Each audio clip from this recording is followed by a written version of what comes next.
بر محمد و آل محمد صلوات۔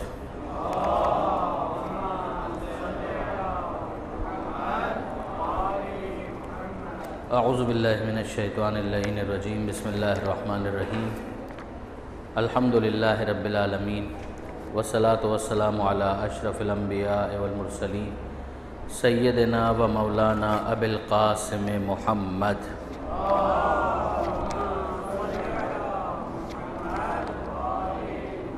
و اہل بیتہ الطیبین الطاہرین المعصومین المظلومین المنتجبین المنتخبین المیامین، لا سیما الامام المنتظر والحجۃ الثانی عشر واللعنۃ الدائمۃ الباقیۃ علی اعدائہم اجمعین من یوم ظلمہم الی قیام یوم الدین۔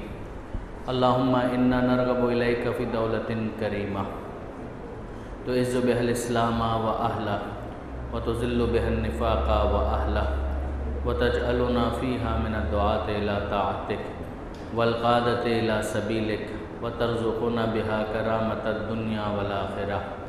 رب اشرح لی صدری ویسر لی امری واحلل عقدۃ من لسانی یفقہوا قولی واجعلنی خالصا لوجہک الکریم یا اللہ۔ صلوات علی محمد و آل محمد۔ اما بعد، مومنین، آپ سب کی خدمت میں عمومی طور پر اور زمانے کے امام کی خدمت میں خصوصی طور پر ولادت باسعادت حضرت ثانیہ زہرا عقیلہ بنی ہاشم جناب زینب کبریٰ سلام اللہ علیہا کی مبارکباد۔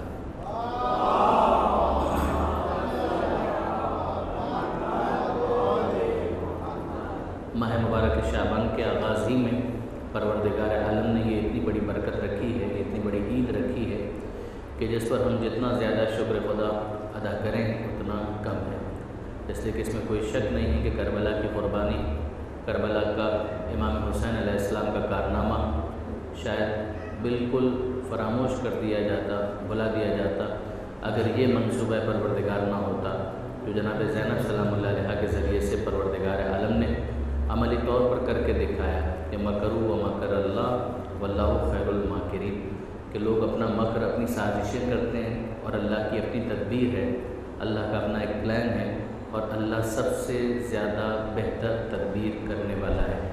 کہ کربلا کے واقعے کے بعد جہاں پر یزیدی فوج یہ سمجھ رہی تھی کہ شاید انہوں نے اسلام کے پیغام کو ختم کر دیا، اسلام کے پیغام کو بالکل تباہ کر دیا، وہیں پر اگر آپ انصافاً دیکھیں جو بعد کے نتائج نے، بعد کے واقعات نے ثابت کیا کہ اس موقع پر حسینی تبلیغ اپنے شباب پر تھی، جب دربار کوفہ کے اندر اور دربار شام کے اندر آل محمد کے گھرانے کی خواتین کو اور سید سجاد کو اسیر کر کے لایا جا رہا تھا، تو بظاہر وہ لوگ یہ سمجھ رہے تھے کہ شاید وہ اسلام کے پیغام کو تباہ کرنے میں کامیاب ہو گئے، مگر حسینی تبلیغ اپنے عروج پر، اس موقع پر، اپنی پرائم پر تھی، اور اس موقع پر جس طریقے سے جناب زینب سلام اللہ علیہا نے امام حسین علیہ السلام کی ترجمانی کی ہے، جس طرح سے اسپوکس پرسن ہوتا ہے کہ جو بتاتا ہے کہ مقصد کیا تھا، تو جناب زینب سلام اللہ علیہا نے مختلف موقعوں پر جس طرح سے یہ ترجمانی کی ہے شاید اس کی کوئی دوسری مثال نہیں مل سکتی، کہ دربار ہو، مخالفین ہوں،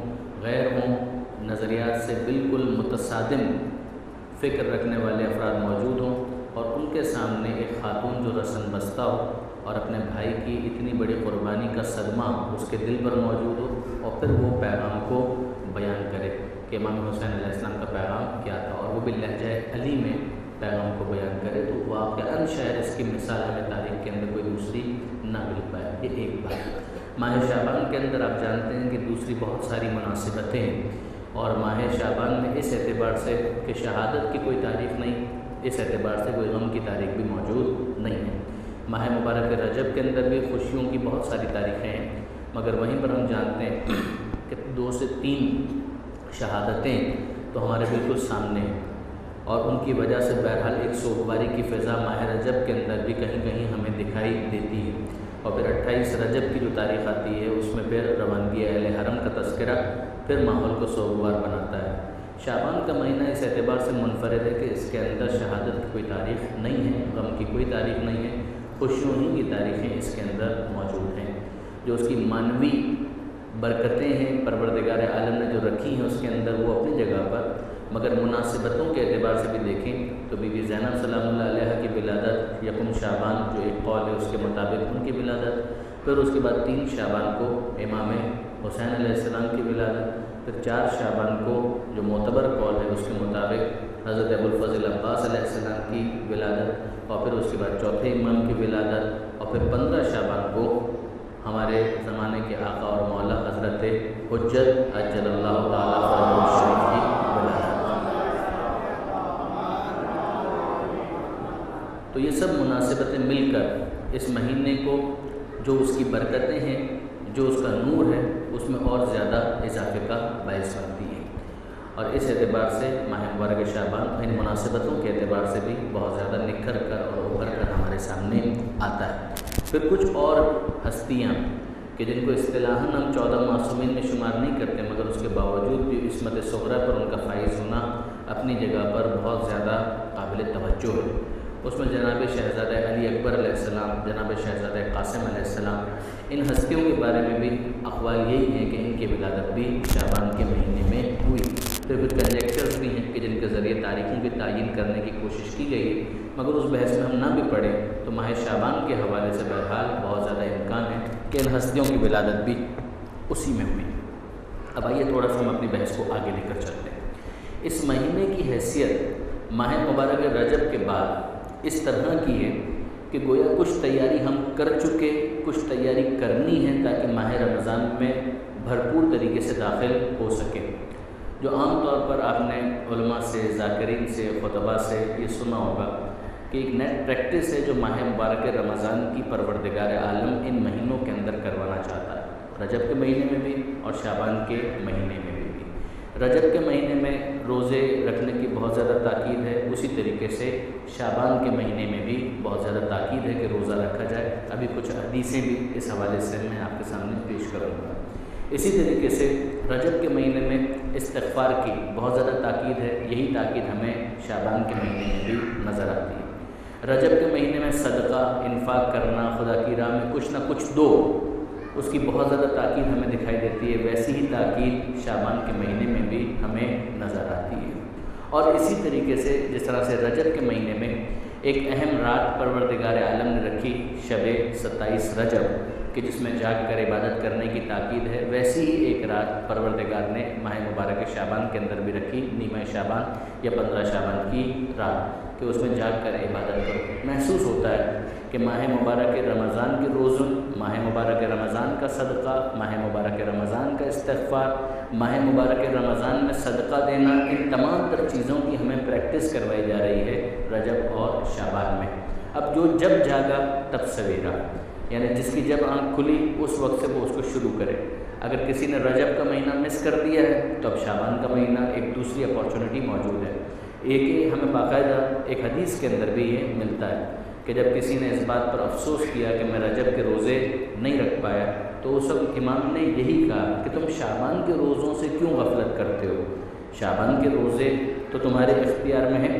اب بالفرض مثلاً شعبان کے مہینے کو بھی انسان اپنی آنکھ سے ضائع ہوتے ہوئے دیکھے اور پھر شعبان کے بھی اختتام پر یہ کہے کہ مجھ سے شعبان بھی مس ہو گیا، تو بہتر یہی ہے کہ جب جاگے تب سویرا۔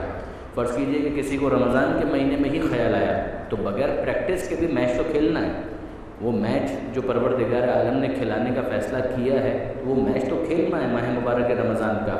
اس سے پہلے انسان تیاری کر لے تو بھرپور طریقے سے اس میچ کے لیے جو ماہ مبارک رمضان میں خدا نے رکھا ہے تیاری ہو جائے گی، ورنہ بہرحال ماہ مبارک رمضان کی اس عبادت کو تو انجام دینا ہے۔ آئیے ذرا سا دیکھیں کہ کیا اس حوالے سے معصومین کا بیان ہے۔ یہ میں عرض کر چکا کہ یہ 3-4 چیزیں تو اس کو ہائی لائٹ کر لیا جائے، روزہ، استغفار، صدقہ، یہ 3 چیزیں بہت زیادہ اہم ہیں۔ اسی میں تلاوت قرآن، اس کو بھی آپ ملا لیجیے، تو یہ 3 سے 4 چیزیں اہم۔ سب سے زیادہ جو تاکید ہمیں نظر آتی ہے وہ روزوں کی ہے، اور اس حوالے سے ایک کتاب کا نام اکثر آپ نے سنا ہوگا، فضائل الاشہر الثلاث، کہ 3 مہینوں کے فضائل، الثلاثہ، 3 مہینوں کے فضائل۔ یہ شیخ صدوق کی تعریف ہے۔ شیخ صدوق علیہ رحمہ بہت بڑے محدث ہیں، آپ ان کے نام سے واقف ہیں، اور اس کتاب کے اندر 3 مہینے جن کا انہوں نے انتخاب کیا وہ یہی ہے، رجب، شعبان اور رمضان۔ شعبان کے مہینے کے فضائل اور شعبان کے مہینے میں کی جانے والی عبادتوں کا تذکرہ کرتے ہوئے جو شیخ صدوق نے بیان کیا ہے وہ خلاصتاً میں آپ کے سامنے عرض کرنا چاہوں گا۔ چھٹے امام امام جعفر صادق علیہ الصلوۃ والسلام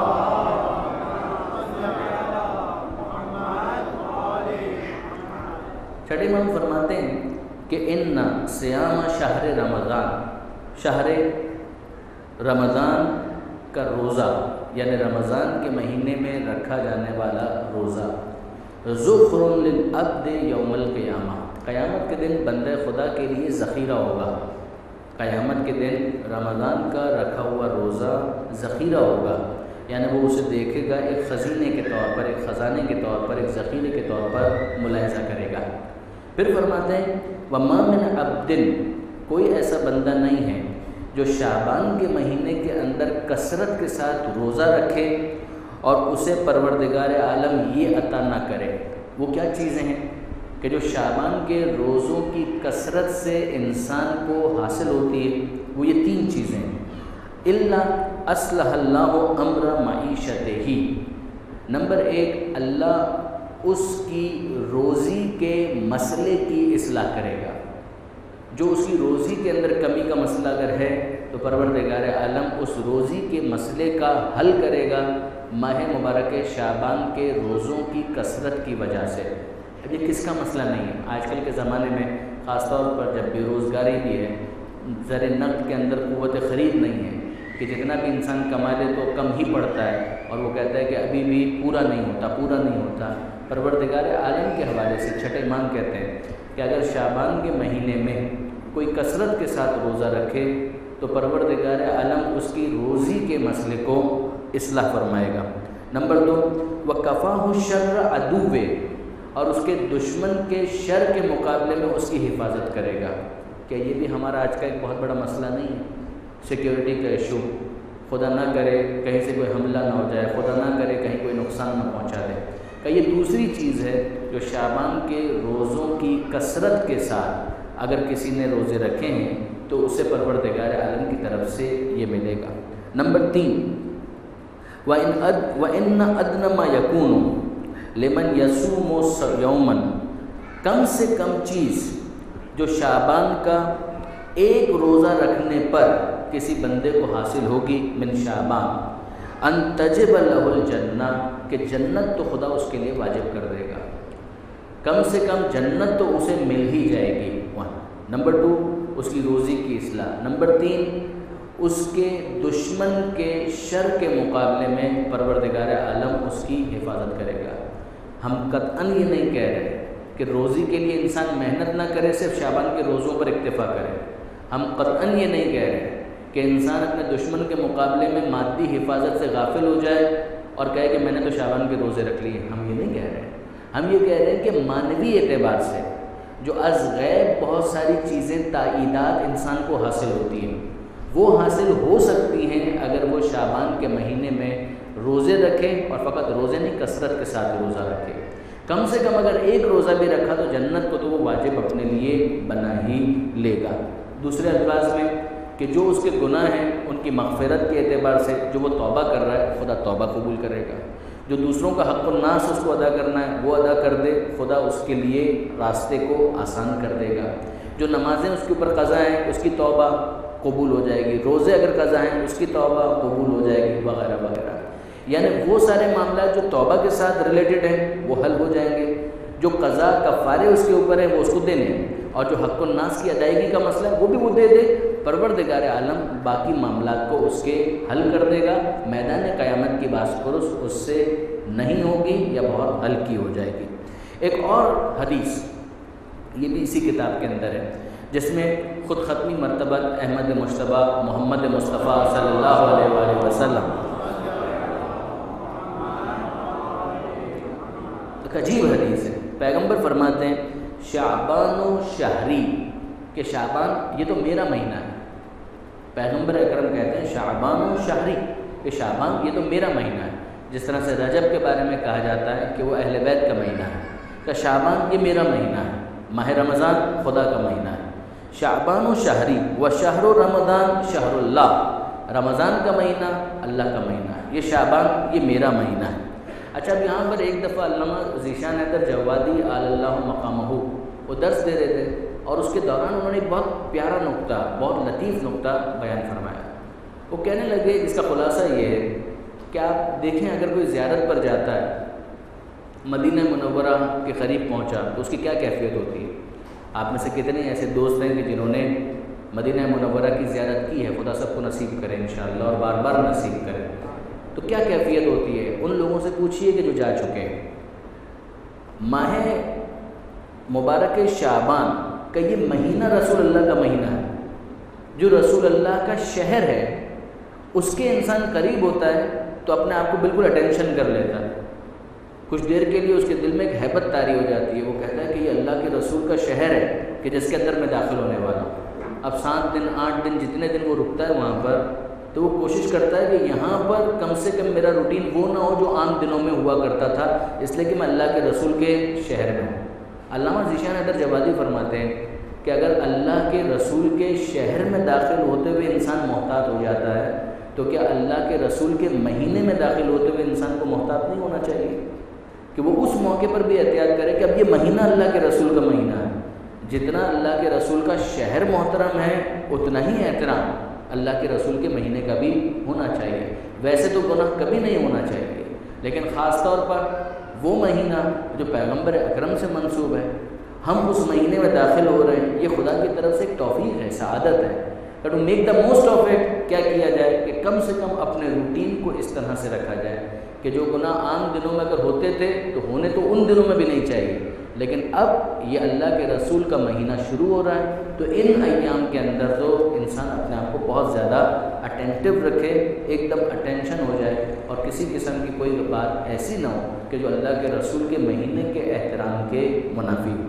فرماتے ہیں کہ شعبان و شہری، شعبان یہ تو میرا مہینہ ہے، وہ شہر رمضان شہر اللہ، اور یہ جو رمضان کا مہینہ اس کے بعد آئے گا وہ اللہ کا مہینہ ہے۔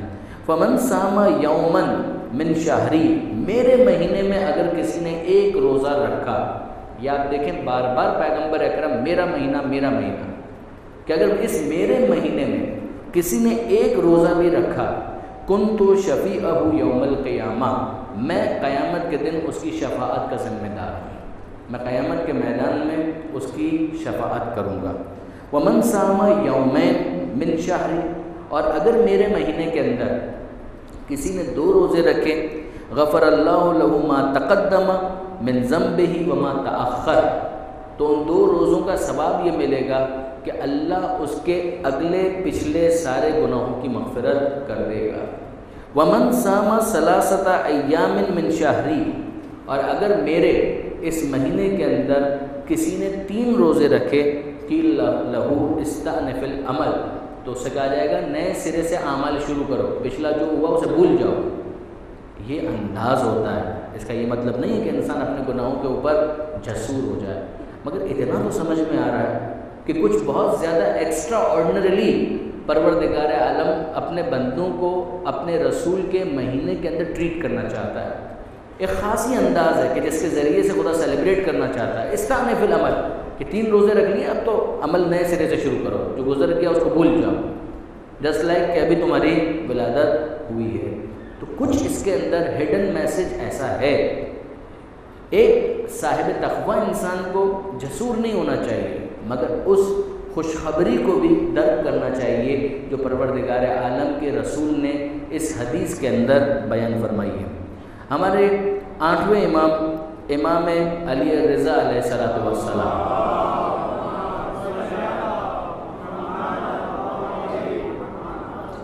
استغفار کے بارے میں فرماتے ہیں۔ ابھی جو حدیث میں نے آپ کے سامنے بیان کی وہ روزے سے متعلق تھی، اب یہ حدیث ہے استغفار کے بارے میں۔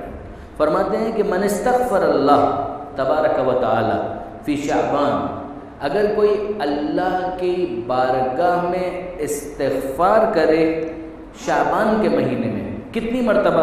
70 مرہ، 70 مرتبہ، 70 مرتبہ اگر وہ استغفار کرتا ہے، غفر اللہ ذنوبہ ولو کانت مثل عدد النجوم، تو اللہ اس کے گناہوں کو معاف کر دے گا چاہے ان کی تعداد ستاروں کے برابر بھی کیوں نہ ہو۔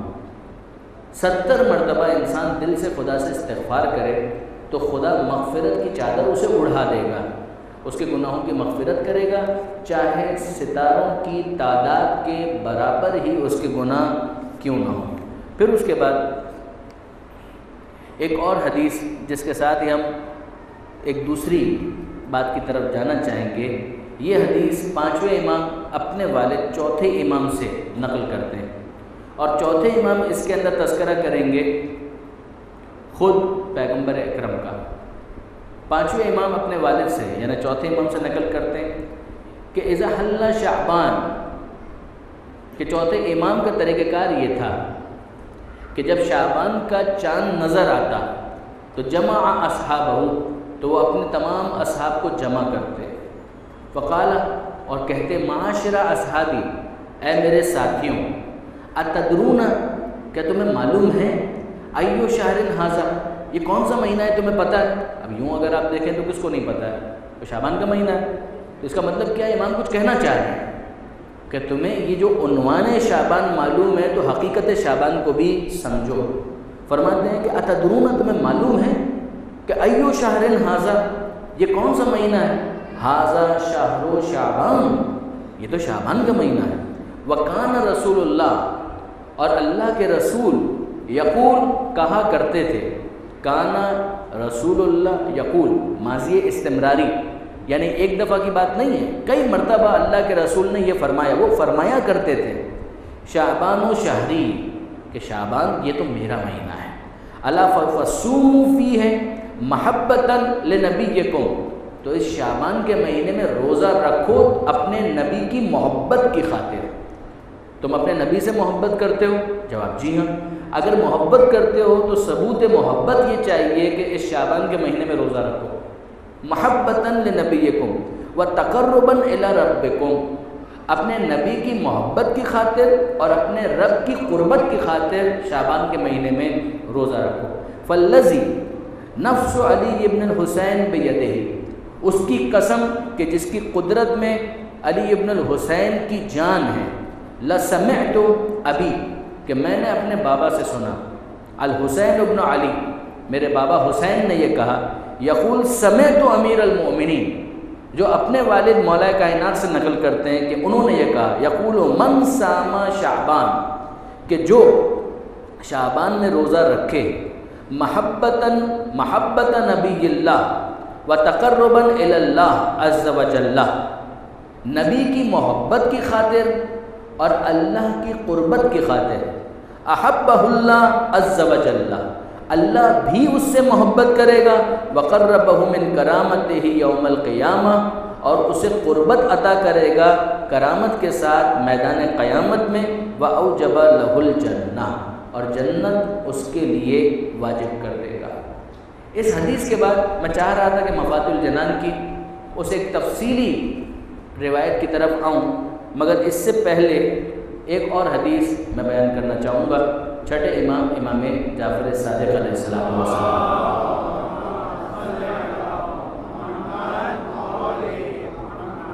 فرماتے ہیں، چھٹے امام، من صام اول یوم من شعبان وجبت لہ الجنہ، اگر کسی نے شعبان کے پہلے دن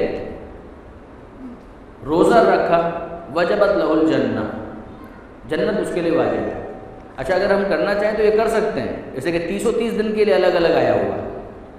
ایک حدیث اس قسم کی بھی ہے کہ امیر المومنین نے پیغمبر اکرم سے کہا، اے اللہ کے رسول کچھ ایسا بیان کریں کہ جس کی وجہ سے رغبت بڑھ جائے شعبان کی عبادت کی، جس کے بعد پیغمبر اکرم نے 1 سے لے کر 30 تک کہ پہلی شعبان کو روزہ رکھو یہ ثواب، دوسری شعبان کو روزہ رکھو یہ ثواب، یہاں تک کہ 30 دنوں کا پیغمبر اکرم نے بیان کیا، مگر وہ اس وقت میں بیان نہیں کر رہا۔ ذرا اس حدیث کو سنیے، اس کا اختتام بڑا عجیب ہے اس حدیث کا، اس کے اندر کچھ عجیب ایسا کہہ دیا چھٹے امام نے جو تعویل کی ضرورت محسوس کرتا ہے، جو خود شیخ صدوق نے اور دیگر علماء نے پھر اس کی تشریح بھی کی۔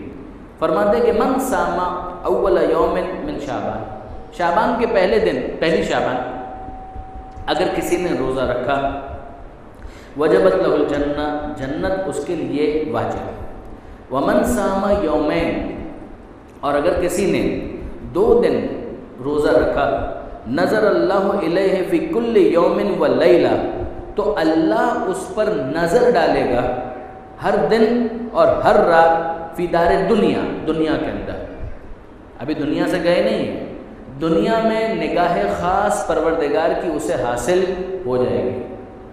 اب اس نظر کو اگر آپ اس طرح سے کنفیوز کریں گے کہ مثلا میں اس وقت آپ کو دیکھ رہا ہوں تو پیچھے نہیں دیکھ رہا، ایک یہ ہوتا ہے دیکھنے کا انداز، وہ تو خدا کے لیے محال ہے.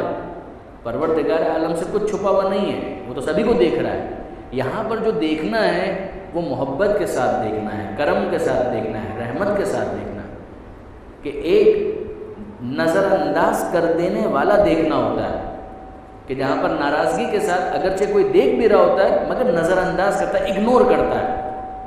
پروردگار عالم، خدا کی عنایت خاص اس سے حاصل ہوگی، خدا کی نظر خاص اس پر ہوگی، فی دار دنیا، دنیا کے اندر بھی ہر دن ہر رات. ودام نظر ہو، اور ایسا نہیں ہے کہ یہ نظر خاص فقط دنیا تک محدود رہے گی، ایسا نہیں. داما یعنی کنٹینیو رہے گی.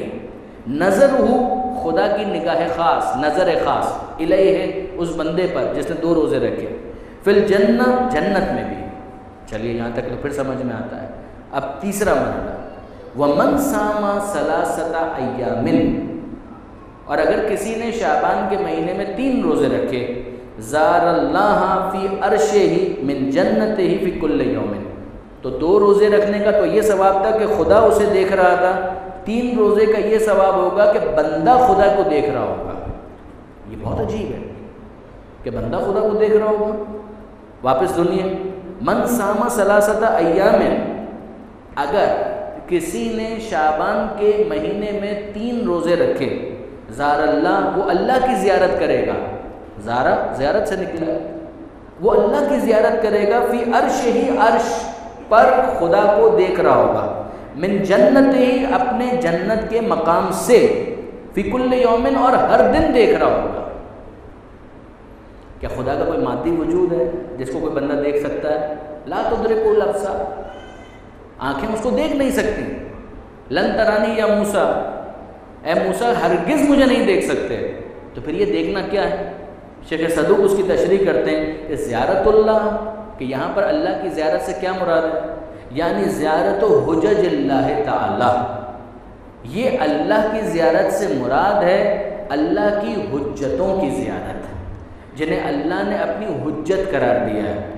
پیغمبر اکرم سے لے کر مہدی منتظر عجل اللہ تعالی فرجہ الشریف،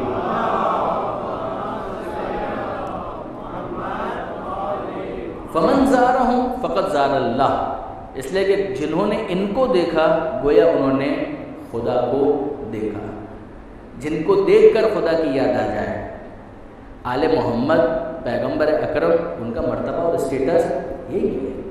من یطع الرسول فقط اطاع اللہ، جس نے اللہ کے رسول کی اطاعت کی اس نے گویا اللہ کی اطاعت کی. خود قرآن کی آیت ہے. بالکل اسی طریقے سے کہ اللہ جنت میں اسے یہ شرف عطا کرے گا کہ وہ ہر دن اللہ کی حجتوں کی زیارت سے شرف یاب ہوگا، مشرف ہوگا. ایک تو یہ کہ جنت کے اندر ایک بندہ ہے، اس کو نعمتیں دے دی گئیں، اب وہ اپنے نعمتوں کے اندر مستغرق ہے، وہ انجوائے کر رہا ہے. مگر آپ ذرا سوچئے کہ واقعاً لذت کا کیا عالم ہوگا کہ جہاں ایک انسان فقط جنت کے باغوں پر انحصار نہ کر رہا ہو، بلکہ جو وارثان جنت ہیں ان کے چہروں کی زیارت بھی اسے عطا ہو رہی ہو.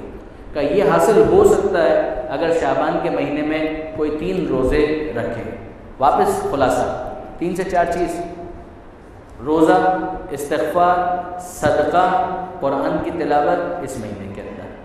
یہ تو ہوا. اب آئیے ایک حدیث کی طرف جو خاص پہلے شعبان کے حوالے سے. امیر المومنین حضرت علی ابن ابی طالب علیہ السلام،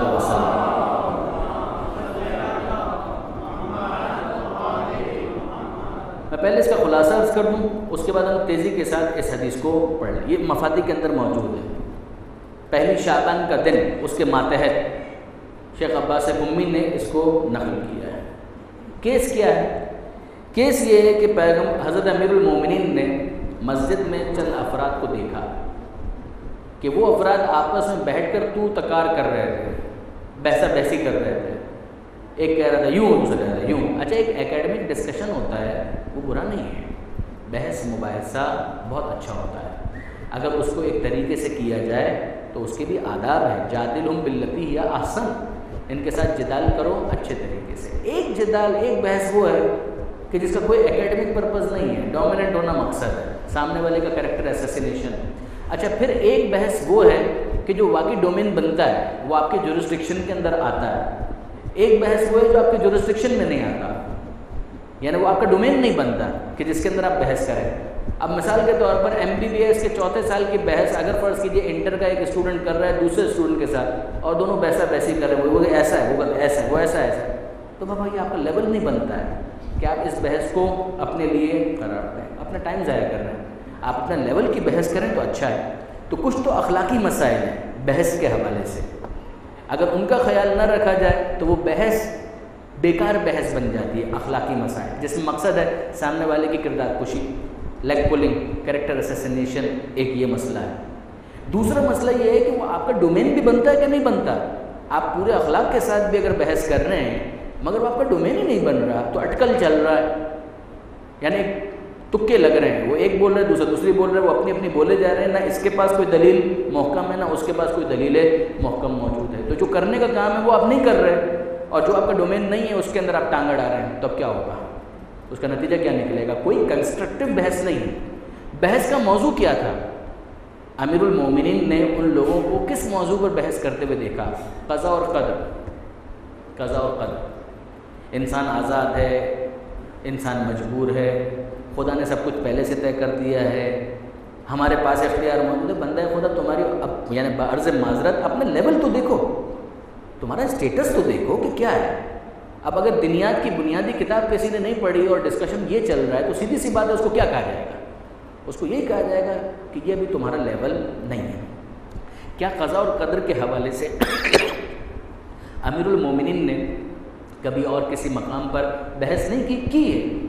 آیت اللہ جعفر سبحانی نے جو عقائد کے اوپر ان کی بہت عمدہ کتاب ہے، اس کا اردو ترجمہ بھی اویلیبل ہے. میں اپنے نوجوان دوستوں کو ہائیلی ریکمنڈ کرتا ہوں کہ اس کتاب کو وہ ضرور پڑھیں، جو عقائد کے اوپر آیت اللہ جعفر سبحانی کی کتاب ہے. اس کے اندر بھی قضا اور قدر پر جب انہوں نے بحث کی تو یہ سمجھایا کہ قضا اور قدر کے اوپر ان لوگوں کو تو بحث نہیں کرنی چاہیے جن کا کوئی لیول ہی نہیں بنتا، لیکن وہ افراد کہ جو کچھ سمجھ چکے ہیں چیزوں کو، کچھ بنیادی باتیں عدل پروردگار کو سمجھ چکے ہیں، جزا اور سزا کی کچھ بنیادی باتوں کو سمجھ چکے ہیں، تو خود مولا کائنات نے دوسرے مقام پر قضا اور قدر کو سمجھایا ہے. یہاں پر منع کیا ہے، وہاں پر سمجھایا ہے. وہی والی بات کہ MBBS کے جو 4 سال والے ہیں وہ اگر آئیں گے تو ان کو سمجھایا جائے گا، مگر یہ بات فرسٹ ایئر سیکنڈ ایئر کے اسٹوڈنٹس کے لیے کسی کام کی نہیں ہے. یہاں پر امیر المومنین نے ان کو روکا ہے. ان کو پہلی شعبان کا دن ہے، کر کیا رہے؟ پہلی شعبان کے دن یہ بحثیں ان میں لگے ہوئے ہو، تمہارا ڈومین نہیں بنتا، لیول نہیں بنتا، کرنے کا کام کر نہیں رہے، اور جو نہیں کرنے کی چیز ہے اس کے اندر اپنا وقت ضائع کر رہے ہو. You are simply spoiling yourself, اپنے ٹائم کو کل کر رہے ہو. یہ وہ چیز ہے جو اس کی اسپرٹ ہے. پھر مولا کائنات نے پہلی شعبان کے حوالے سے بیان کرنا شروع کیا. بیان کرتے کرتے وہ پہنچے پیغمبر اکرم کی ایک حدیث کے حوالے سے، جس میں پیغمبر اکرم کے زمانے میں جنگ کے دوران کچھ لوگ کسی محاذ پر تھے اور وہاں دشمن نے شبخون مارا، اور جب شبخون مارا تو وہ تو قتل کرنے والے تھے. ایسے میں چند صحابی، مقدس صحابی جو اعمال انجام دے رہے تھے، تلاوت کر رہے تھے، دعائیں پڑھ رہے تھے، ان کے چہروں سے نور ساطع ہوا. اس نور کی وجہ سے وہ تمام دشمن ایکسپوز ہو گئے اور مسلمانوں نے اس جنگ میں کامیابی حاصل کی. پیغمبر اکرم نے یہ فرمایا کہ یہ نور ان کا اس اعمال کی وجہ سے تھا جو وہ شعبان کے مہینے کے حوالے سے انجام دے رہے تھے. یہ بیان کیا. پھر اسی کے اندر آگے بات بیان ہوتی ہے جس میں پیغمبر اکرم یہ ارشاد فرماتے ہیں کہ دیکھو جو پہلی شعبان کا دن ہے نا، یہ پہلی شعبان کا دن طوبہ کا درخت جو جنت میں لگا ہوا ہے اس کی شاخیں دنیا میں آتی ہیں بالکل لفٹ کی طرح سے. جہاں لفٹر کا کام کیا ہوتا ہے، کرینے ہیں اسے لگا ہوا ہے اور سامان اٹھا اٹھا کے وہ اوپر لے جا رہے ہیں. کہ پروردگار عالم نے پہلی شعبان کو انتظام یہ کیا ہے کہ جنت کا درخت طوبہ، اب طوبہ کی کرین آپ سمجھیں یا طوبہ کا لفٹر آپ سمجھیں، جو آپ سمجھنا چاہیں، کہ اس کی شاخیں اس دنیا کے اندر پھیلی ہوئی ہوتی ہیں اور لوگ اپنے اچھے اعمال کی وجہ سے ان سے لپٹتے جاتے ہیں اور وہ ان کو اٹھا اٹھا کر جنت میں پہنچاتی جاتی ہیں۔ سائملٹینیس کانٹراسٹ، جس طرح سے جنت کے طوبہ کے درخت کی شاخیں وہ پھیلی ہوئی ہیں، اسی طریقے سے تھوہڑ زقوم کا وہ درخت جہنم میں لگا ہوا ہے، اس کی شاخیں بھی پہلی شعبان کو دنیا میں پھیلا دی جاتی ہیں۔ اگر کوئی برا کرتا ہے تو پھر وہ اس درخت کی شاخوں کے ساتھ لپٹ جاتا ہے اور وہ اسے جہنم میں پھیلا دیتی ہے۔ پھر پیغمبر اکرم کچھ دیر کے لیے دیکھتے ہیں نگاہ بصیرت سے، خوش ہوتے ہیں، پھر دیکھتے ہیں افسوس کرتے ہیں اور یہ فرماتے ہیں کہ ابھی میں نے بعض کو دیکھا کہ وہ طوبہ کی درخت سے اور اس کی شاخوں سے لپٹے ہوئے تھے، لہذا میں خوش ہو گیا، اور پھر میں نے دیکھا کہ زقوم کی شاخوں سے بھی کچھ لوگ لپٹے ہوئے تھے، جس کی وجہ سے میں ناراحت ہو گیا اور مجھے افسوس ہوا۔ پھر اس کے بعد امیر المومنین نے اس کو کنکلوڈ کیا اور بات کو مکمل کیا۔ دوران حدیث آپ دیکھیں گے کہ کچھ اعمال بیان کیے گئے ہیں کہ اگر کسی نے یہ عمل انجام دیا وہ طوبہ کی شاخوں سے لپٹ گیا، یہ عمل انجام دیا وہ طوبہ کی شاخوں سے لپٹ گیا، یہ عمل انجام دیا وہ طوبہ کی شاخوں سے لپٹ گیا، اور ساتھ ساتھ یہ بھی اگر یہ کیا تو وہ تھوہڑ کے درخت کی شاخوں سے لپٹ گیا، زقوم کے درخت کی شاخوں سے لپٹ گیا۔ کتنا اچھا ہو، مفاتی ہر ایک کے گھر میں موجود ہے۔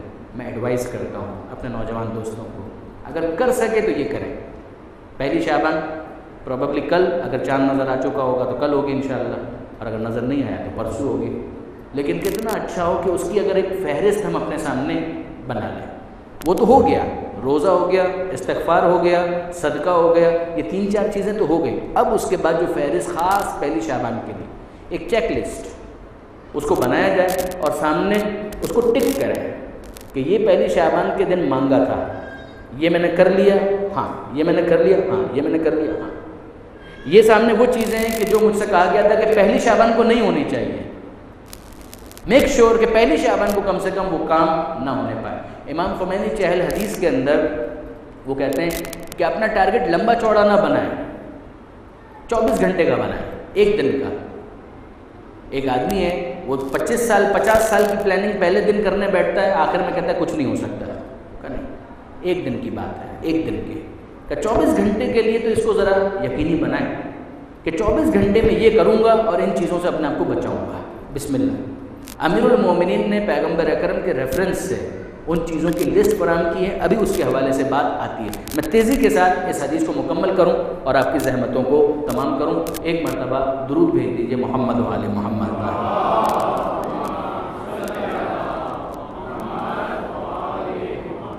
یکم شعبان چند افراد مسجد میں بیٹھے قضاء اور قدر کے مسئلے پر بحث و تکرار کر رہے تھے، بلند آوازوں میں بول رہے تھے۔ مولا نے ان لوگوں پر سلام کیا۔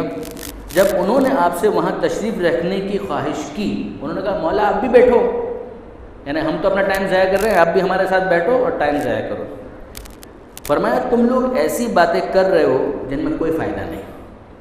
آیا تم نہیں جانتے کہ خدا کے ایسے بندے بھی ہیں جو صرف خوف خدا سے خاموشی اختیار کرتے ہیں، لیکن وہ بولنے سے قاصر نہیں ہوتے، ان کے پاس بولنے کے لیے بہت کچھ ہوتا ہے۔ بات یہ ہے کہ جب ان کے دلوں میں عظمت خداوندی کا تصور آتا ہے تو ان کی زبانیں چپ ہو جاتی ہیں اور ان کی عقلیں حیران رہ جاتی ہیں۔ پھر جب وہ اپنی حالت میں آتے ہیں تو خود کو بارگاہ الہی میں گنہگار اور خطاکار سمجھتے ہوئے آہیں بڑھتے ہیں، جبکہ وہ گناہوں سے مبرہ ہوتے ہیں۔ ان الفاظ کو مارک کریں، وہ گناہوں سے مبرہ، گناہ نہیں کیا ہوتا ہے، مگر جو کچھ بھی کیا ہوتا ہے وہ اتنا کم لگتا ہے عظمت پروردگار کے سامنے کہ وہ کہتے ہیں کہ یہ تو گناہ ہی ہوا، کہ حق تو یہ ہے کہ حق ادا نہ ہو سکا، کہ ہم میں تقصیر اور کوتاہی ہے، ان کا یہی خیال ہوتا ہے۔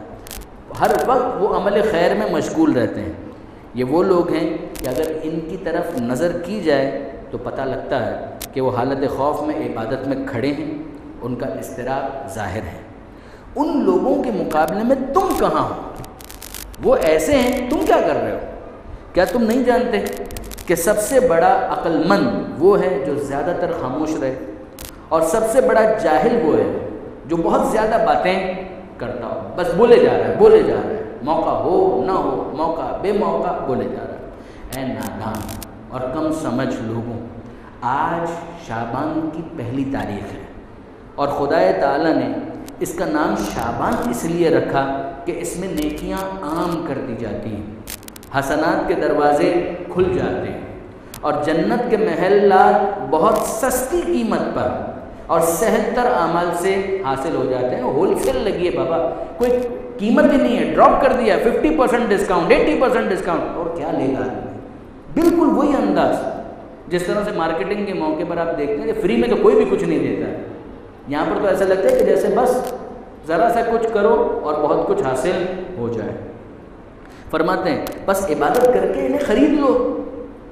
شیطان ابلیس نے برائیوں کو تمہارے لیے پسندیدہ بنا دیا ہے، تم گمراہی، نافرمانی اور سرکشی میں پڑے ہو، شیاطین کی بدیوں اور برائیوں کی طرف متوجہ ہو، شعبان کی خوبیوں اور اچھائیوں سے تم نے منہ موڑا ہوا ہے، جبکہ خدا کی طرف سے حسنات اور خیرات کا دروازہ کھلا ہوا ہے۔ آج یکم شعبان ہے، اس کی حسنات و خیرات میں نماز، روزہ، امر بالمعروف، نہی عن المنکر، یہ وہ فہرست ہے جس کی طرف میں کہہ رہا تھا، والدین، ہمسائے، اقربا سے حسن سلوک، والدین، ہمسائے، اقربا، رشتہ داروں سے حسن سلوک، آپس کے اختلافات دور کرنے، فقراء اور مساکین کے لیے صدقہ و خیرات کرنا ہے، یہ ہیں وہ کام جو کرنے کے ہیں۔ ادھر تم ہو، تمہارا ٹاپک کیا ہے؟ قضاء اور قدر کی بحث میں الجھے ہوئے ہو کہ جس کا تمہیں حکم نہیں دیا گیا کہ اس پر بات کرو، یہ تمہارا ٹاپک نہیں بنتا۔ جن باتوں سے تمہیں منع کیا گیا ہے ان میں مشغول ہو، خبردار رہو کہ جو راز الہی کے کھولنے میں کوشاں ہوگا وہ برباد ہو جائے گا۔ آج کے دن اطاعت کرنے والوں کے لیے خدا نے جو کچھ مہیا فرمایا ہے، اگر تمہیں اس کا علم ہو جائے تو یقیناً تم ان بیکار بحثوں کو چھوڑ کر احکام خدا کی طرف متوجہ ہو جاؤ گے۔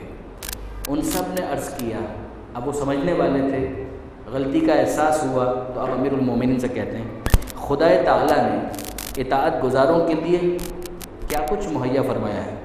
تب امیر المومنین نے اس لشکر کا قصہ بیان کیا۔ فرماتے ہیں رسول اللہ نے کفار سے جنگ کے لیے ایک لشکر بھیجا، کافروں نے ان پر شبخون مارا، جبکہ وہ ایک تاریک ترین رات تھی، سبھی مسلمان سو رہے تھے۔ اس لشکر میں سے صرف 4 افراد جاگ رہے تھے، ان میں سے ہر ایک اپنے لشکر کے ایک کونے پر تلاوت، ذکر اور نماز میں مشغول تھا۔ یہ 4 افراد کون تھے؟ جناب زید بن حارثہ، عبداللہ بن رواحہ، قتادہ بن نعمان اور قیس بن عاصم رضی اللہ تعالی عنہم اجمعین، یہ سب افراد تھے۔ جب دشمن نے مسلمانوں پر سوتے میں حملہ کر دیا تو شبخون قریب تھا کہ وہ سب کے سب مارے جاتے، لیکن اچانک ان 4 کے چہروں سے نور کی کرنیں پھوٹ نکلی، سارا میدان روشن ہو گیا۔ سب سے بڑا تو مسئلہ یہی ہوتا ہے، تاریخی کچھ سمجھ میں نہیں آ رہا، اپنا کون، غیر کون، کون کہاں پر کھڑا ہے۔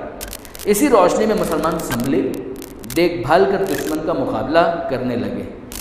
اس نور کو دیکھ کر ان کے حوصلے اور بھی بڑھ گئے، وہ اور زیادہ کریجیس ہو گئے۔ انہوں نے دشمنوں کو تلواروں پر رکھ لیا، حتیٰ کہ بہت سے مارے گئے، بہت سے زخمی اور اسیر ہوئے۔ جب یہ فاتح لشکر واپس آیا تو یہ ماجرا رسول اللہ صلی اللہ علیہ وآلہ وسلم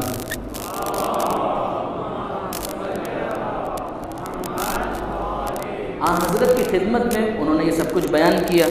آپ نے فرمایا کہ یہ نور تمہارے ان بھائیوں کے ان اعمال کی برکت سے ظاہر ہوا جو اس رات وہ یکم شعبان کے سلسلے میں انجام دے رہے تھے۔ ہاں، یہ یکم شعبان کے اعمال ہی ہیں جن کے باعث تمہیں فتح حاصل ہوئی اور تم لوگ دشمن کے اچانک حملے میں ان کا مقابلہ کرنے میں کامیاب رہے۔ پھر حضرت نے ایک ایک کر کے یکم شعبان کے اعمال کا ذکر فرماتے ہوئے کہا، جب یکم شعبان کا دن آتا ہے تو شیطان اپنے گماشتوں سے کہتا ہے ہر طرف پھیل جاؤ، لوگوں کو اپنی طرف بلاؤ، خدا سے انہیں دور کرو، جبکہ خدائے رحمان اپنے ملائکہ سے فرماتا ہے آج شعبان کی پہلی ہے، تم ہر طرف پھیل جاؤ، میرے بندوں کو میری طرف بلاؤ، انہیں نیکی کی طرف راغب کرو تاکہ وہ سب باسعادت اور نیک بخت بن جائیں۔ یہ ہے خدا کی محبت۔ خدا اپنے بندوں کو محبت کے ساتھ بلانا چاہتا ہے، انہیں سعادت مند بنانا چاہتا ہے۔ البتہ فرماتے ہیں کہ خدا کی طرف سے اعلان ہوتا ہے البتہ ان میں سے سرکش اور نافرمان لوگ شیطان کے گروہ میں ہی رہیں گے۔ حضرت نے فرمایا کہ جب یکم شعبان ہوتی ہے تو بہشت کے دروازے کھول دیے جاتے ہیں۔ شجر طوبہ، یہ وہی طوبہ کا درخت، اس کو حکم ہوتا ہے کہ اپنی شاخیں پھیلائے، زمین کے قریب کرے۔ خدا کا ایک منادی یہ ندا دیتا ہے کہ اے خدا کے بندوں اور اے نیکوکار لوگوں، طوبہ کی ان شاخوں سے لپٹ جاؤ، وہ تمہیں اٹھا کر جنت میں لے جائے، جبکہ بدکاروں کے لیے تھوہڑ کا درخت ہے، وہی زقوم، اور ڈرتے رہو کہ کہیں اس کی شاخیں تمہیں جہنم میں نہ لے جائیں۔ پیغمبر فرماتے ہیں اس ذات کی قسم جس نے مجھے حق کے ساتھ رسالت پر مبعوث فرمایا، جو یکم شعبان کے دن نیکی کرے تو وہ طوبہ کی شاخ سے لپٹ گیا۔ پہلے تو جنرل اسٹیٹمنٹ ہے، کوئی بھی نیکی اور وہ اسے جنت میں لے جائے گی۔ جو آج کے دن کوئی برائی کرے تو وہ تھوہڑ کی شاخ سے لپٹ گیا اور وہ اسے جہنم میں لے جائے گی۔ پھر فرمایا جو آج کے دن نماز پڑھے، اب یہ وہی لسٹ آگے بڑھ رہی ہے، یا روزہ رکھے، وہ شاخ طوبہ سے لپٹ گیا۔ بنائیے لسٹ، نماز ٹک کریں کہ ہاں پڑھی، روزہ ٹک کریں کہ ہاں آج کے دن روزہ رکھا۔ اسی طرح جو شخص آج کے دن باپ بیٹے میں صلح کرائے، باپ بیٹے ناراض ہیں کسی بھی وجہ سے، صلح باپ بیٹے سے راضی ہو جائے، میاں بیوی میں سمجھوتا کریں، ٹک کریں، اس کو بنائیں کہ کہیں کوئی ایسا کیس ہے، کتنے ہی کیس ایسے ہیں۔ یہ جب سے FRC کے اندر بیٹھنا شروع کیا ہے تو ایک دنیا ہی الگ میرے سامنے آ گئی کہ اگر ایسا کوئی بھی کیس ہے نظر آتا ہے سالو کرو، اس کے اندر کوشش تو کرو، نتیجہ نکل آئے تو بہت اچھا، کوشش کا ثواب تو ملے گا، ٹک کریں کہ ہاں آج کے دن یہ کام میں نے کیا۔ میاں بیوی میں سمجھوتا کرائے، رشتہ داروں میں راضی نامہ کرائے، یا اپنے ہمسائے یا کسی اجنبی میاں بیوی میں مصالحت کرائے، وہ بھی شاخ طوبہ سے لپٹ گیا۔ جو مقروض کی پریشانی کم کرے یا طلب میں تخفیف کرے، قرضہ ₹1,00,000 کا ہے، کہے کہ آج پہلی شعبان ہے، 5,000 روپے میں نے کم کر دیے، 10,000 روپے میں نے، جو آپ کی حیثیت اس کم کر دیں، تخفیف کر دیں، وہ شاخ طوبہ سے لپٹ گیا۔ جو شخص آج کے دن اپنے حساب پر نظر رکھے اور دیکھے کہ ایک پرانا قرضہ ہے جسے مقروض ادا نہیں کر سکتا، وہ جانتا ہے کہ یہ بیچارہ نہیں دے پائے گا۔ ایسا نہیں ہے کہ لے تو لال سے کام لے رہا ہے، ایسا نہیں، وہ بیچارہ واقعی اس قابل نہیں دے پائے گا، جینون کیس ہے۔ اگر ایسا ہے اور وہ اس قرضے کو حساب میں سے کاٹ دے اور ٹھیک ہے میں تقاضا ہی نہیں کروں گا، وہ طوبہ کی شاخ سے لپٹ گیا۔ پیغمبر کہتے ہیں وہ طوبہ کی شاخ سے لپٹ گیا۔ جو کسی یتیم کی کفالت کرے، کسی جاہل کو مومن کی بے عزتی کرنے سے باز رکھے، وہ بھی شاخ طوبہ سے لپٹ گیا۔ جو قرآن کی تلاوت کرے، مریض کی عیادت کرے، شاخ طوبہ سے لپٹ گیا۔ خدا کا ذکر کرے، خدا کی نعمتوں کا نام لے کر اس کا شکر ادا کرے۔ تھوڑی دیر کے لیے بیٹھے کھڑے، کیا کیا نعمتیں ہیں خدا کی، 1 2 3 4 5، الحمدللہ الحمدللہ الحمدللہ، یوں کرے، نام لے کر یاد کرے، وہ بھی شاخ طوبہ سے لپٹ گیا۔ جو شخص آج کے دن اپنے ماں باپ یا دونوں میں سے ایک کے ساتھ اچھا سلوک کرے، وہ بھی طوبہ کی شاخ سے لپٹا۔ کچھ تحفہ لے کر جائے، کوئی ہدیہ لے کر جائے، وہ طوبہ کی شاخ سے لپٹ گیا۔ جو اس سے پہلے کسی کو غضبناک کر چکا ہو، آج اسے راضی اور خوش کر دے، وہ بھی طوبہ کی شاخ سے لپٹ گیا۔ جو شخص جنازے کے ساتھ چلے تو وہ بھی طوبہ کی شاخ سے لپٹ گیا۔ جو کسی مصیبت زدہ کی دلجوئی کرے، وہ بھی شاخ طوبہ سے لپٹ گیا۔ اور جو شخص آج کے دن کوئی بھی نیک کام کرے، وہ شاخ طوبہ سے لپٹ گیا۔ جنرلائز اسٹیٹمنٹ تھا اسٹارٹ میں، وہیں پر بات ختم ہوئی۔ کوئی بھی نیکی کرے، اتنی تو ہم نے بتائی کہ کوئی بھی نیکی کرے، وہ طوبہ کی شاخ سے لپٹ گیا۔ اس کے بعد رسول اللہ نے فرمایا مجھے اس ذات کی قسم جس نے مجھ کو رسالت پر مامور کیا۔ اب وہ تھوہڑ کی طرف سے لپٹنے والے بھی تو ہوں گے، وہ کون ہے؟ جو شخص آج کے دن شر یا بدی کا کوئی بھی کام کرے، وہ زقوم تھوہڑ کی شاخوں سے لپٹ گیا، جہنم کی طرف سے، اور وہ اسے جہنم کی طرف کھینچ کر لے جائیں گے۔ پھر فرمایا کہ قسم ہے مجھ کو اس ہستی کی جس نے مجھے پیغمبر قرار دیا، جو شخص آج کے دن واجب نماز میں کوتاہی کرے، اسے ضائع کر دے، وہ زقوم کی شاخ سے لپٹ گیا۔ جس کے پاس کوئی فقیر ناتواں آئے، جس کی حالت کو یہ جانتا بھی ہے، پتہ ہے کہ یہ پروفیشنل بیگر نہیں ہے، عادی بخاری نہیں ہے، بیچارہ مستحق ہے، اس کی حالت کو بدل بھی سکتا ہے، خود اس کو کچھ ضرر بھی نہیں پہنچتا اس کی مدد کرنے میں، نیز اس غریب کی مدد کرنے والا کوئی دوسرا شخص بھی نہ ہو، اگر وہ اس کو اسی حالت میں چھوڑ دے اور وہ ہلاک ہو جائے تو یہ مدد نہ کرنے والا زقوم کی شاخوں سے لپٹ گیا۔ جس کے سامنے کوئی بدکار آدمی معذرت کرے، سوری بولے، اور پھر بھی وہ اس کو اس کی برائی کی سزا سے کچھ زیادہ سزا دے، یہ بھی زقوم کی شاخوں سے لپٹ گیا۔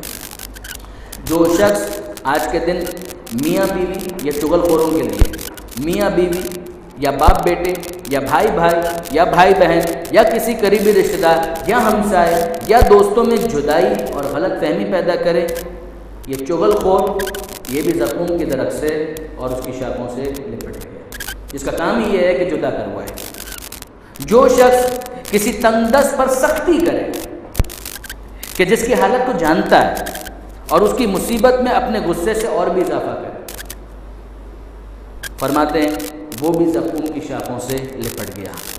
جس پر کسی کا قرض ہو اور یہ اس کا انکار کر دے، اپنی عیاری سے اس قرض کو باطل ٹھہرا دے، کوئی قرض بس کچھ نہیں ہے میرے اوپر تمہارا، ایسے جھوٹے کے لیے بھی فرماتے ہیں کہ یہ بھی زقوم کی شاخوں سے لپٹ گیا۔ جو شخص کسی یتیم کو اذیت دے، اس پر ستم توڑے، اس کے مال و متاع کو ضائع کر دے، وہ بھی زقوم کی شاخوں سے لپٹ گیا۔ جو شخص کسی مومن کو ذلیل کرے اور دوسروں کو ایسا کرنے کے لیے شے دے، وہ بھی اس درخت کی شاخوں سے لپٹا۔ جو شخص اس طرح گانا گائے کہ لوگ اس کے گانوں سے گناہوں میں مبتلا ہوں، وہ بھی زقوم کی شاخوں سے لپٹ گیا۔ اور جو شخص دوران جنگ میں کیے ہوئے اپنے برے کاموں اور اپنے ظلم و ستم کے دوسرے واقعات لوگوں میں بیٹھ کر فخریہ طور پر سنائے، وہ بھی زقوم کی شاخوں سے لپٹا۔ جو شخص اپنے بیمار ہمسائے کو کمتر تصور کرتے ہوئے اس کی عیادت نہ کرے، وہ بھی زقوم کی شاخوں سے لپٹ گیا۔ جو شخص اپنے مردہ ہمسائے کو ذلیل سمجھتے ہوئے اس کے جنازے کے ساتھ نہ جائے، وہ بھی اس کی درخت کی شاخوں سے لپٹا۔ جو شخص کسی ستم رسیدہ سے بے رخی برتے اور اسے پست خیال کرتے ہوئے اس پر سختی کرے، وہ بھی زقوم کی شاخوں سے لپٹا۔ جو شخص اپنے ماں باپ یا دونوں میں سے کسی ایک کا نافرمان ہو جائے، وہ بھی زقوم کی درخت کی شاخوں سے لپٹا۔ جو شخص آج کے دن سے قبل اپنے ماں باپ کا نافرمان ہو اور آج کے دن ان کو راضی اور خوش نہ کرے، تو وہ بھی زقوم کی شاخوں سے لپٹ گیا۔ نیز جو بھی شخص ان برائیوں کے علاوہ کسی اور برائی کا ارتکاب کرے، وہ بھی زقوم کے درخت کی شاخوں سے لپٹ گیا۔ کنکلوڈ کرتے ہیں پیغمبر اکرم، فرماتے ہیں مجھے اس ذات کی قسم جس نے مجھ کو نبی اور پیغمبر بنایا کہ جو لوگ درخت طوبہ کی شاخوں سے لپٹے ہوں گے وہ انہیں اٹھا کر جنت میں لے جائیں گے۔ اس کے بعد رسول اللہ نے چند لمحوں کے لیے اپنی نگاہ آسمان کی طرف اٹھائی، آپ خوش ہوئے، ہنسنے لگے، مسکرانے لگے، پھر اپنی نگاہ زمین پر ڈالی اور آپ کا چہرہ مبارک کچھ ترش ہوا، تب اپنے اصحاب کی طرف دیکھتے ہوئے فرمانے لگے مجھ کو قسم ہے اس ہستی کی جس نے مجھے پیغمبر قرار دیا کہ میں نے شجر طوبہ کو بلند ہوتے اور ان لوگوں کو جنت کی طرف لے جاتے دیکھا، بقدر اپنی اطاعت و نیکوکاری کے اس کی ایک شاخ یا کئی شاخوں سے لپٹے ہوئے تھے۔ میں نے دیکھا کہ زید بن حارثہ اس کی کئی شاخوں سے چمٹے ہیں اور وہ ان کو درخت کے مقام جنت کے مقام اعلیٰ علیین کی طرف بلند کرتی جا رہی ہیں۔ یہ دیکھ کر میں خوش ہوا اور ہنسا۔ پھر میں نے زمین پر نظر ڈالی تو قسم ہے اس ہستی کی جس نے مجھ کو نبی بنایا، میں نے درخت زقوم کو دیکھا کہ اس کی شاخیں نیچے کو جا رہی ہیں اور لوگ باندازہ اپنی برائیوں کے اس کی ایک یا کئی شاخوں سے لپٹے ہوئے ہیں، وہ ان کو جہنم کے سب سے نچلے طبقے کی طرف لے جا رہی ہے۔ اس سے میرے چہرے پر بیداری کے آثار ظاہر ہوئے۔ بس آخری بات جس کی طرف متوجہ کروں، بات کو مکمل کر دیں۔ آپ نے نوٹ کیا کہ پیغمبر اکرم نے طوبہ کے درخت کا جب تذکرہ کیا تو نام لیا کہ زید بن حارثہ، ایک مثال کے طور پر ہی صحیح مگر نام دیا۔ زقوم کا جب تذکرہ کیا تو نام نہیں لیا۔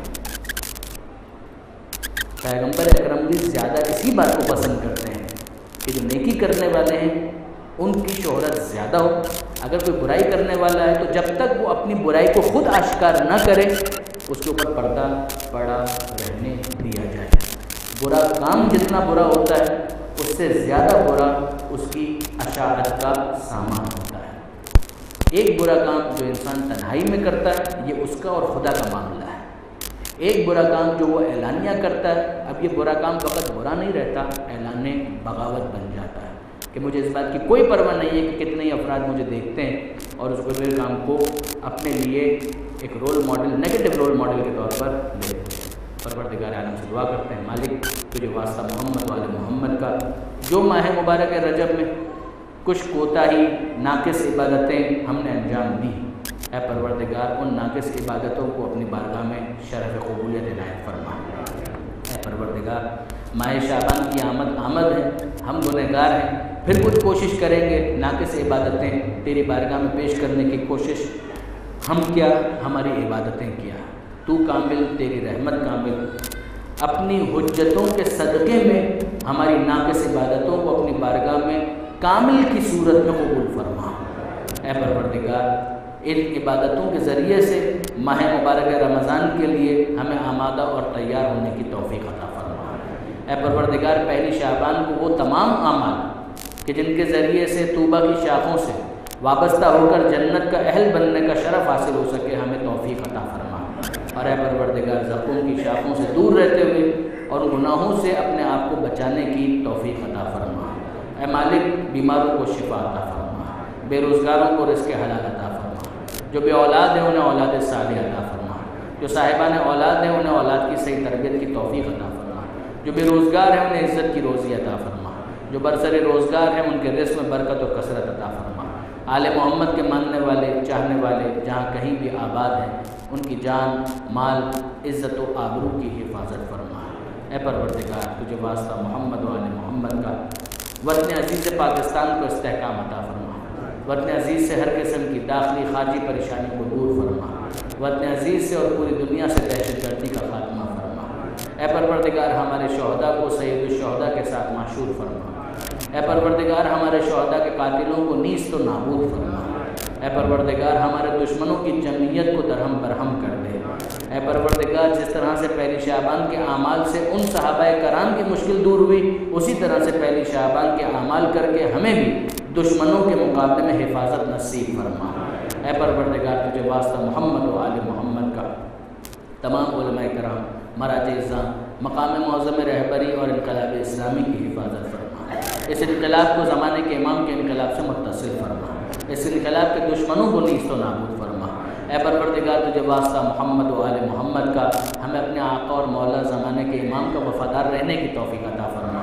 اے پروردگار امام زمانہ کے دشمنوں، جھوٹے امامت کے دعوے داروں سے ہر طرح بیزار رہنے کی ہمیں توفیق عطا فرما۔ اے پروردگار اپنے زمانے کے امام کا وفادار رہتے ہوئے ان کی بارگاہ میں خدمت کرتے ہوئے جام شہادت پینے کی ہمیں توفیق عطا فرما۔ حضرت کے ظہور میں تعجیل فرما، ہمیں ان کے اعوان و انصار میں شمار فرما۔ ربنا تقبل منا انک انت السمیع العلیم وتب علینا انک انت التواب الرحیم۔ ایک اعلان جس کے بعد پھر کچھ فاتحہ کے نام ہوں گے اور پھر زیارت بھی انشاءاللہ پڑھائی جائے گی اور جو بھی سلسلہ ہوگا وہ آگے بڑھے گا۔ ایک کتابچہ آپ کے درمیان اعمال ماہ شعبان ہی کے حوالے سے تقسیم کیا جائے گا، ایک پاکٹ سائز، تاکہ آپ جیب میں رکھ سکیں اور اس کو بعد میں ریفرنس کے طور پر یوز کر سکیں۔ جو اگلا سارا معاملہ ہے وہ انشاءاللہ ابھی آگے بڑھے گا۔ ایک مرتبہ درود بھیجیے محمد و آل محمد۔